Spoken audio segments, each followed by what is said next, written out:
Kaseng kini high school SSA manta kasih khat sautrik unalur arajar arpoi kala pulang dekat jaki panjba Hamadan Malki bandawa nak sarkar MDA bukan penulong no ya kijing dawa jongka kikat tukak ni kijing dawa kemalapan pau dakan dikaseng kilong halokat tulop ya kebakem simlayo manta labun bermenai bakam jur ki pat kijing dawa kebra slam ke bakaseng kelabu nudulai senam mensyua hakan dikajing yaki jong kaseng la iru Bakila don kinang mi khamat panjba khamtam ki MLA na kaseng kongres ki berlai ban ajang kershan ya kan dikajing yaki jong ni kai hangte hapok manan malki kinang ilam juga seng kala yathu baga sarkar na lais na menchua kala yo yakin dikimat jing dawa jongki barah kata kapor kala ong bagadang pej na nikada aksamin chua na hadu mentaru kadang usak-sak komju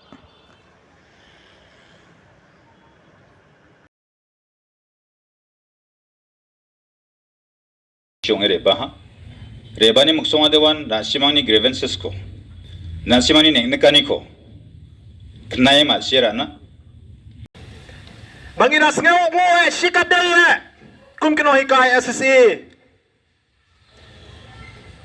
ya isar HM Siang Pliang ibalong inong mi kmat juga mau senram konstituensi bahado RC narwat ila raya kani kemat banyak keren hapo assembly Shisin deka hot autumn session kepala long kat artrik jong 9 November hajar arpo bat kasin ke baar ke long country utrik jong 9 March hajar arpo way haka budget session kejubab kalong keju demands is very genuine but the matter is under examination matters is under examination.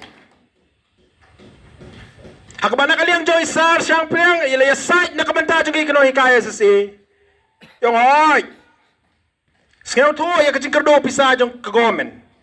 Henry wat lakataro la shimpor na jandap arsnem. At least result should be there. Kumbang i-president i-secretary jong ka East Kasil District isa JJ Lunghoy. Ngi kino hikay habang ipinlong examine ipinmiro ya ka result. Pass or fail. Hari kapalang mo kayam di government. Menta lajan dap lies name matter is under examination. No result at all. Katno labang lalabo haka budget haka state budget nakabenta bansiw ya katulop chong kino hikaya SSA balay nga bo ya kani kachingkali namar katkom kachiti bala pa naka Ministry of Education Government of India lato shy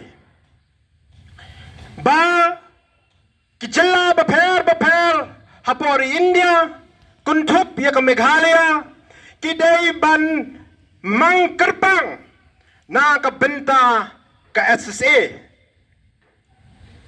kerpang ro na kabenta ban siw ya katulop jong ikino hikaya SSA kachingkali menta kami balada ka sarkar ka mang haka state budget balay gidang habi kendo jinga kapan iba imat baka state government ka klemang na benta jongi kinohikay SSA.